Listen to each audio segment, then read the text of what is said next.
Right. Hi, everybody, and welcome to the SIH Second Act. I am we're here today with Dr.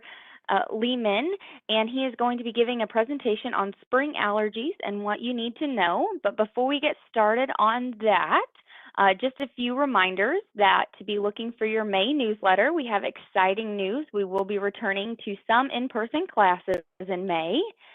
And then also just make sure to check us out on our website to sign up for those classes and different things. Also, during this presentation, make sure to ask lots of questions. To do that, just type in your questions below the screen on, and we will get those asked at the end of the presentation. Also, be looking for an email to follow this presentation with the recording of the presentation as well as information. And then there'll also be a survey there, so make sure to fill that out and let us know how we're doing. So without further ado, let's get started on our presentation. We have Dr. Jeffrey Lehman with us today. He is a allergy and immunology, and he is with SIH, and he is going to be discussing spring allergies and what you need to know. So I will hand it over to you and let you kick it off. Thank you. Did I share it? Yes.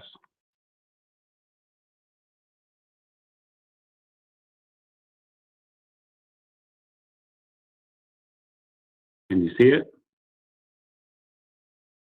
All right, good morning. Hopefully this won't be too boring, but I'm going to talk about not just spring, basically all seasonal allergies. See?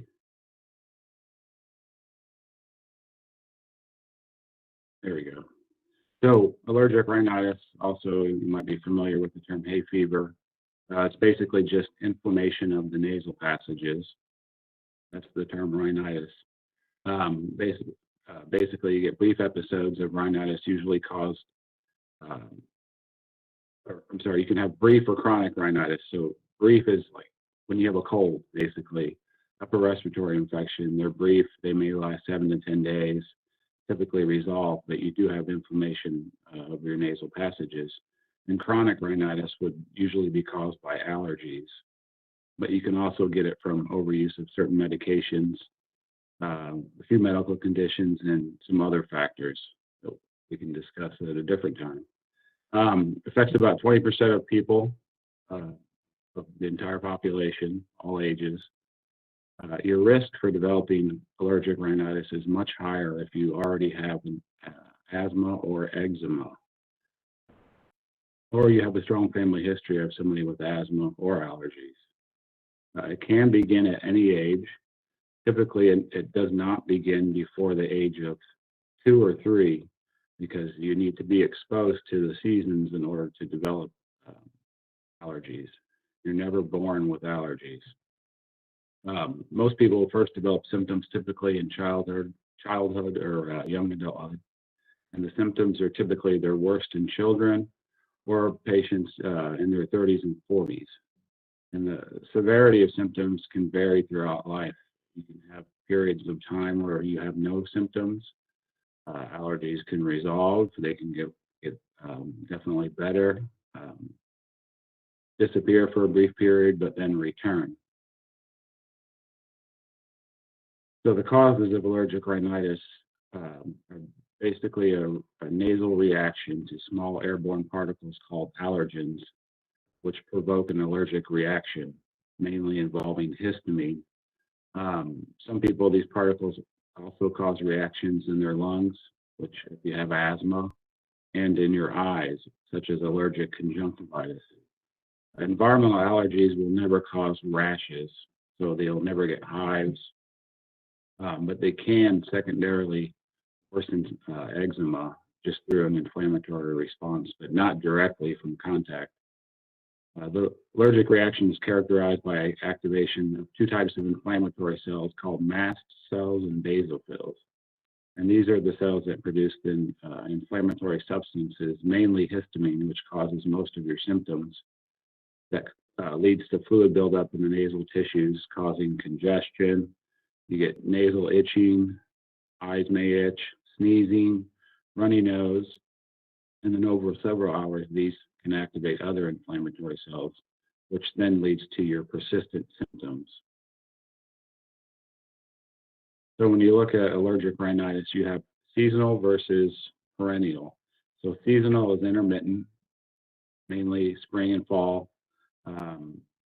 Right now we're right in prime tree pollen season, and grass pollen just started. Weeds will be typically in the fall, and then in southern Illinois, mold's pretty much outside all year round unless it's freezing. We haven't had many of those days. And then perennial, which is persistent year-round allergies, and these are mainly indoor allergens such as dust mites, pet dander, cat, dog, cockroaches, and mold. But mold is mostly an outdoor issue. Indoor mold is kind of overrated. It may smell musty, but if the spores aren't disrupted, you're probably not exposed to them. So when you look at peak pollen periods in the United States, we're basically in the Midwest, and tree pollen typically used to be around March, but now with the warmer winters, first week of February is typically when we've been seeing the first signs of tree pollen. I think the first sign we saw this year was right after that big snow melted. And so right now we are in peak tree pollen season. So all that dust you see on your windshield at the end of the day, that is tree pollen. And last week, I think, was when we first started reporting grass pollen. The grass pollen is not high yet, but tree pollen will start coming down, and then grass pollen will hit. And usually, I always tell people after July 4th is kind of when it starts to fade away. And then when school starts, fall pollen hits. And it doesn't show it on here, but corn pollen in the fields, it's usually in the late summer when it pollinates, but you also get exposure when they harvest. And then ragweed and weed pollens are typically in the fall, usually up until Halloween. So again, the symptoms, so nasal symptoms. You get watery nasal discharge, you get blocked nasal passages due to inflammation, sneezing, nasal itching, postnasal drip, loss of taste, facial pressure, or pain. And the facial pressure or pain doesn't mean you have a sinus infection.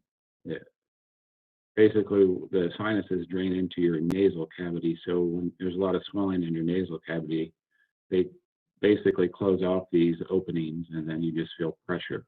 But having persistent allergy symptoms not controlled can predispose you to a sinus infection. Yeah, in terms of eyes, you get itchy, red eyes. You may feel grittiness, almost always itching.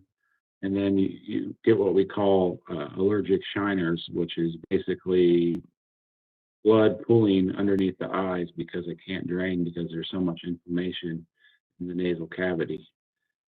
Any kind of nasal obstruction can actually cause these shiners.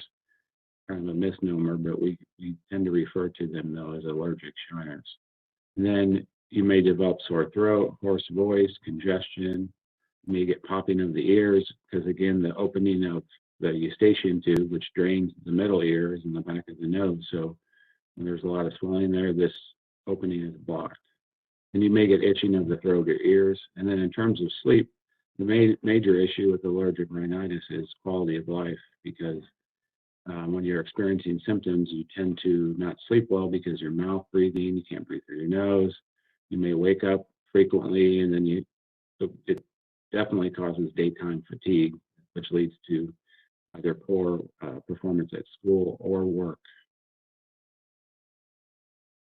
So the diagnosis is based upon the physical exam, definitely the history, along with the symptoms described that we just discussed. And then we can do testing to confirm the diagnosis to determine what are the specific triggers. So how do we identify allergens and triggers that provoke allergic rhinitis symptoms? Well, we can get a pretty good idea based on the history.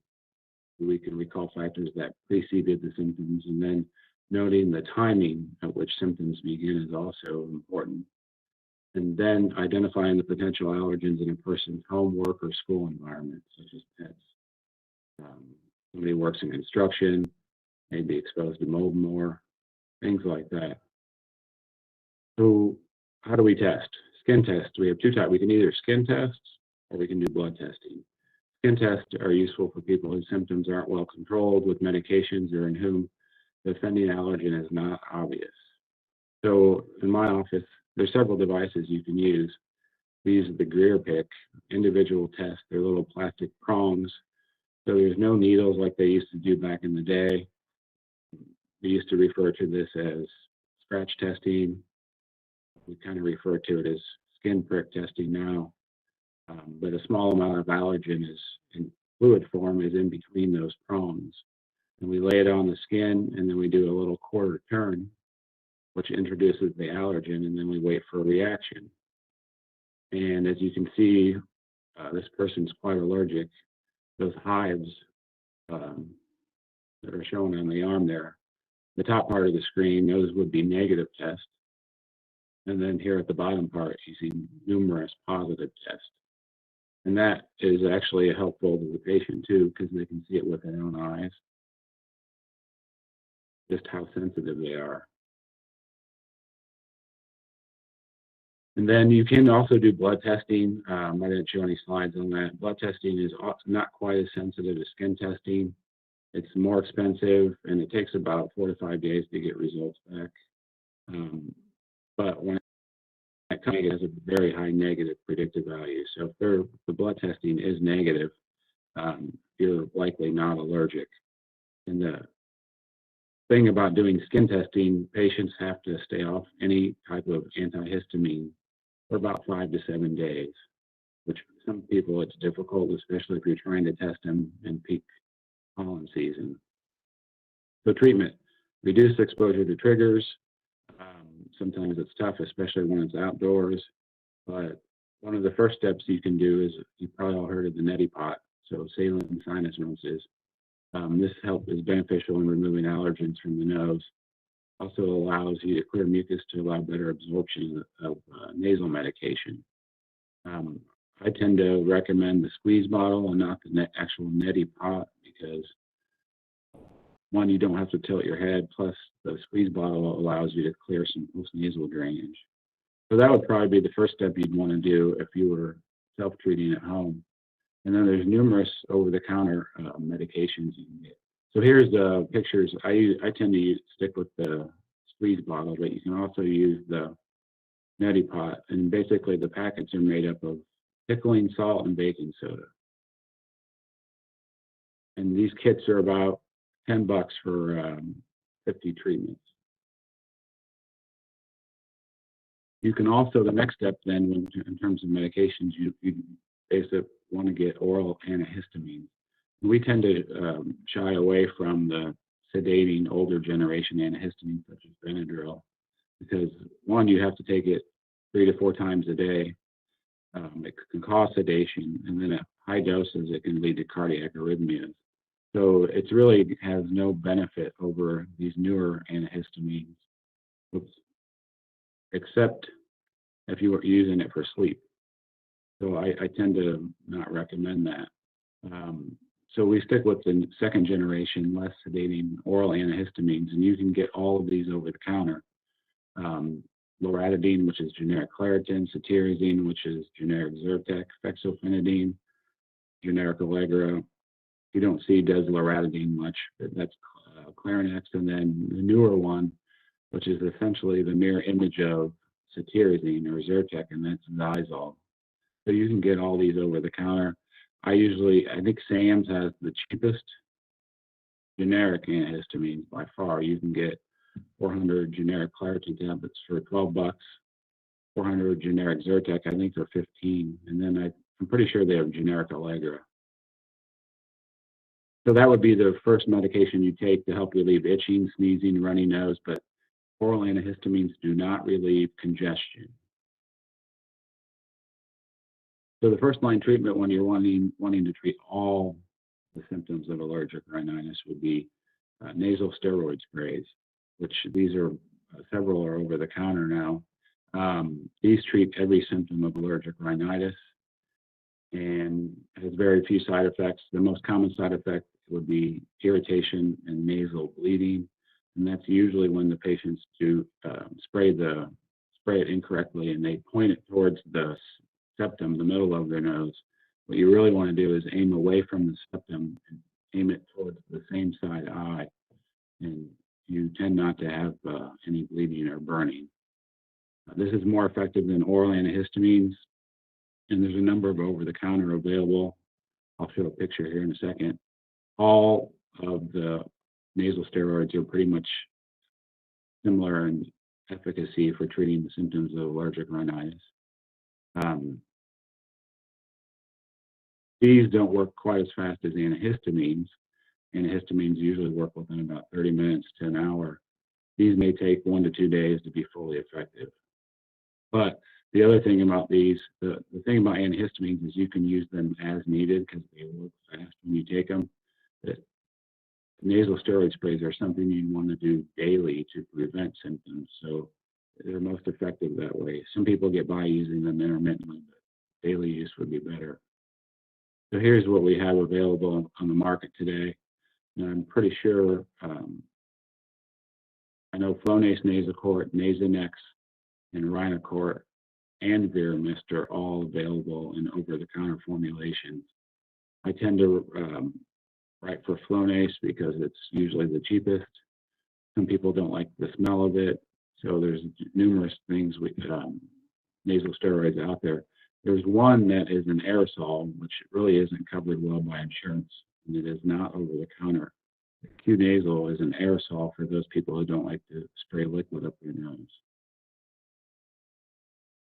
There's also antihistamine nasal sprays. These are all prescription. There's no over-the-counter. There's Astelin and Patanase. These can be used as needed or daily, and they relieve all the symptoms of allergic rhinitis, just not as effective as Flonase. They'll help with postnasal drip, congestion, sneezing, runny nose, and these work extremely fast, just like the oral antihistamines. But the antihistamine nasal sprays will help improve nasal congestion, whereas the oral ones won't. And the most common side effect is usually a bad taste with Astelin. So these are just pictures of the nasal antihistamine sprays available. And again, these are by prescription only. There is a combination nasal steroid, which is Flonase, and antihistamine spray, which is Astelin.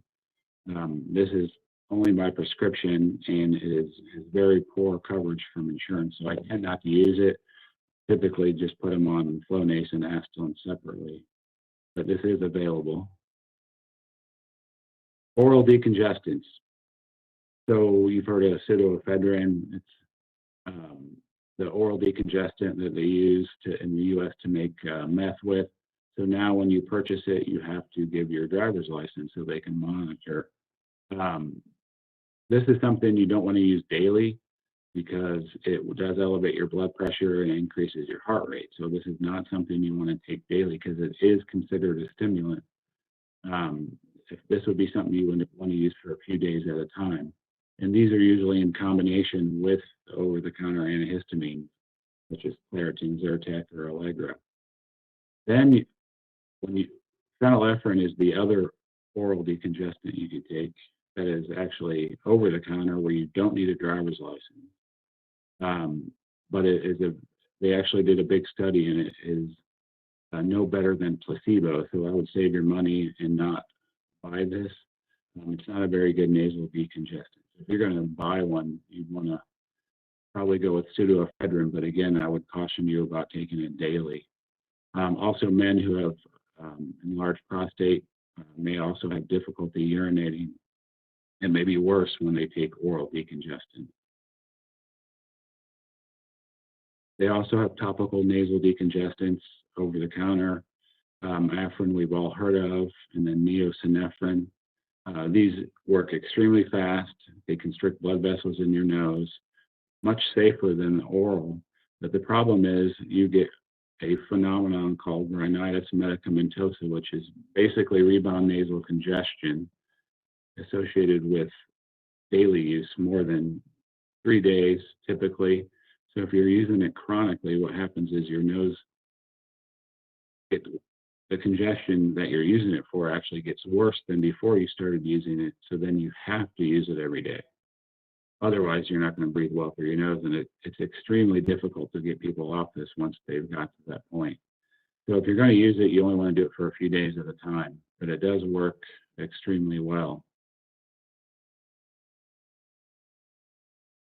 And then if you failed all medications and you're still symptomatic, or you just don't want to take medicine chronically, we can do allergy shots, which have been well proven around 3 years. It's the only therapy that can change the natural history of your allergies and can actually cure them. It's essentially a vaccine where we inject what you're allergic to, and over time it reduces the person's sensitivity to allergens. And when we do this based off each patient's testing results, so whatever they're allergic to is what is included in the allergy shot serum. It does change the person's immune response to these allergens over time, which results in fewer or possibly no symptoms. It's the drawback is it's a time commitment. So when I say it's relatively time consuming, it's typically 3 to 5 years, preferably 5 years. And with my schedule, every office is a little different. Patients come in weekly for the first 6 months. So those are your build-up doses. And then after that, it's just once a month. And those are your maintenance doses. And then the nice thing about even though you're coming in and getting injections, there's no copay associated with it. It can be expensive, but I would tell you almost all insurances cover it. If you do have a deductible, obviously you're going to be on the hook for that, but it's almost always, I can't even tell you the last time I've had its insurance deny allergy shots. Like I said down here, minimum 3 to 5 years. And then once you discontinue immunotherapy, most people remain symptom-free or basically to the point where we got them to for life. But there are occasionally some people whose allergies return several years down the road. But I would say that's a very small portion. There's also a risk of having an allergic reaction with these shots, which is why we have patients wait 30 minutes after their injections, because the majority of these bad reactions happen within 30 minutes. Patients who have poorly controlled asthma are at higher risk. So those are patients we typically shouldn't give allergy shots to until their asthma is controlled. But these are extremely rare, and less than 0.1% of patients will have reactions. But it can be possible. And then patients who are on beta blockers, such as metoprolol, carvedilol, for either hypertension or heart failure or coronary artery disease, it's a relative contraindication to do allergy shots in these patients, mainly because if they do have a systemic reaction and we need to give them epinephrine, beta blockers will potentially counter the effects of epinephrine. So those are discussions we have if that's the case. And if it's the medication, the beta blocker is a medication that you don't necessarily need, a lot of times it can be switched. Short. Awesome. Can I stop That's sharing? a lot of great information you shared with us. We do have several questions for you. The first one is, how do you determine if someone has hay fever versus allergies, or are they the same? Same thing. Same thing. Okay. So hay I fever, thought. hay fever is just the old term that they use. Great. The next, I think you kind of answered this, but just to make sure, is there any harm in using nasal sprays daily? And is there one that you can use daily or you shouldn't? So the nasal steroid sprays, those you do want to use daily. They're most effective. And those you cannot become addicted or tolerant to. And there's no harm in using them long-term at the recommended dose, which would be typically 2 sprays in each nostril daily. Sprays that you don't want to use daily are The nasal decongestant spray, such as Afrin, those are the ones, if you use for more than 2 to 3 days, will cause rebound congestion. And then a lot of people, I don't ever recommend it, are those, I think, Zicam nasal sprays, which is zinc. And before, I think they changed it, but they were causing issues. But it doesn't do anything for allergies. Great. This next question is, this person has a thyroid disease, and now his eyes get irritated when the seasons change. He uses like a refreshed prescriptive and free drops as well. Are those good choices, or are there anything else he can do for his eyes during allergy season? Yeah, I didn't include, I should have included some allergy eye drops. So there's numerous ones you can buy over the counter. So the Refresh are just lubricant eye drops. And so they may help flush the allergen out of the eyes. So you may get short-term benefit, but what would be more beneficial would be to use a antihistamine eye drop. So I know there's two very good ones over the counter, Zatador and Pataday. And I know Walmart has generics of these, but you use them on demand. So you can use them up to twice a day, and they work within 5 to 15 minutes for the itching, watery eyes. And pretty much all the over-the-counter ones are extremely effective. The one thing you got to watch out for is if you wear contact lenses on the high pollen days, the pollen will stick to it, so it'll make it, you can have pretty significant inflammation in the eye. Yeah, I didn't even think about that, but I guess that's definitely something to think about. Um, Connecting to those eye drops. The next question, and you might have answered this a little bit. So kind of what is the difference between Claritin D and just Claritin? And then I think you said you shouldn't use the Ds every day, right? Like if it's the decongestant? Correct. So Claritin is just an antihistamine, so it'll help the sneeze, the runny nose, the itch, the itchy, watery eyes. The D is the pseudoephedrine added to it, the decongestant, the one that you have to give your driver's license for, the one they make meth with, because it is a stimulant, but it's a good decongestant, but it's something you would not want to use chronically because it elevates your heart rate. So you don't want to have that daily. And then it also constricts all your blood vessels in your body, so it elevates your blood pressure. Something you'd want to use short term, like if you have like the week when pre-pollen is extremely high, or if you have a respiratory infection, you use it for a week, but not something you want to do daily. You'd want to, if you're going to do it daily, you'd want to just stick with the plain antihistamines such as Claritin. Great. And then as you get older, can you develop new allergies? Have you seen that to happen quite often? You can develop it at any point. I would say as you get older, especially in the Medicare population, you tend to see less allergic symptoms. And we didn't talk about it, but they usually tend to have more non-allergic rhinitis, which is not triggered by allergens, but triggered by irritants like smoke and strong odors and temperature change. And when they eat, their nose may run, or cold air. Those are irritants. And a lot of times people get confused or are told you have allergies, and sometimes you test them and they don't. They still have the symptoms. It's just the treatment's a little bit different for the non-allergic. But yeah, you can develop an allergy to anything at any point in your life, Great. as long as you've been exposed to it. Awesome. And next, okay, so if some over-the-counter meds don't work, what are the next steps someone should take? So if they've tried some of over-the-counter stuff, it's just not working for them, where should they go next? My office. All right, yeah, exactly. That's great. And then kind of what happens that could be after that? That could actually be because they may not have allergies.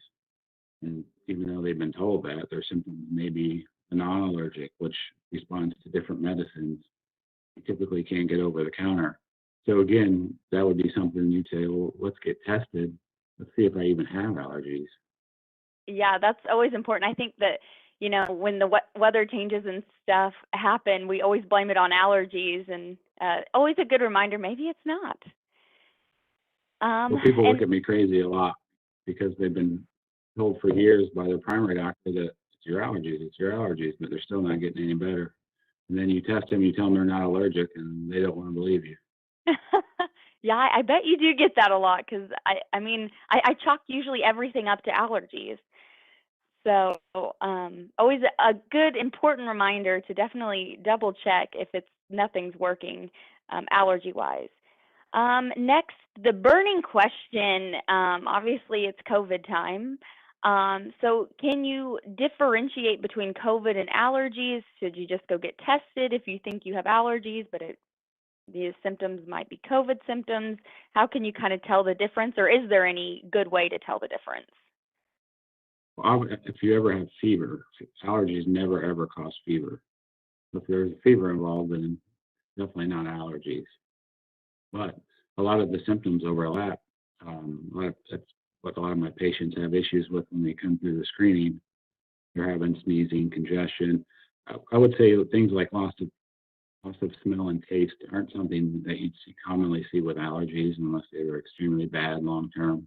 So if that is something that just happens suddenly, then that I would be more likely to be associated with COVID than allergies. But the sneezing, the congestion, runny nose, now you won't typically get itchy, watery eyes with COVID. So if you have a lot of itching, it's probably allergies, and there's no fever. Um, and with allergies, obviously the timing. If it's like in the last couple of weeks, then it, you would say more likely related to the tree pollen. And the time of year. If it's in the middle of the winter, there's nothing outdoors, then obviously, unless you're worried about indoor, but you would be like your cat or your dog, you would be more symptomatic all the time. And even with pollen allergy, it's more persistent. It's not something that lasts a week and goes away. Awesome. Um, and then next is, how do people get to you? Do they need a referral? Um, can they just make an appointment? And if so, how do they do that? You just call, make an appointment. We don't require a referral, but their insurance might. And it's what is it? You have to call the number, and I think you get directed to the call center. Yeah, Awesome. you can make your own appointment. Great. Well, I will definitely include your office information in our follow-up email. So definitely look for that if you are wanting to look more at your allergies. And then where are you located?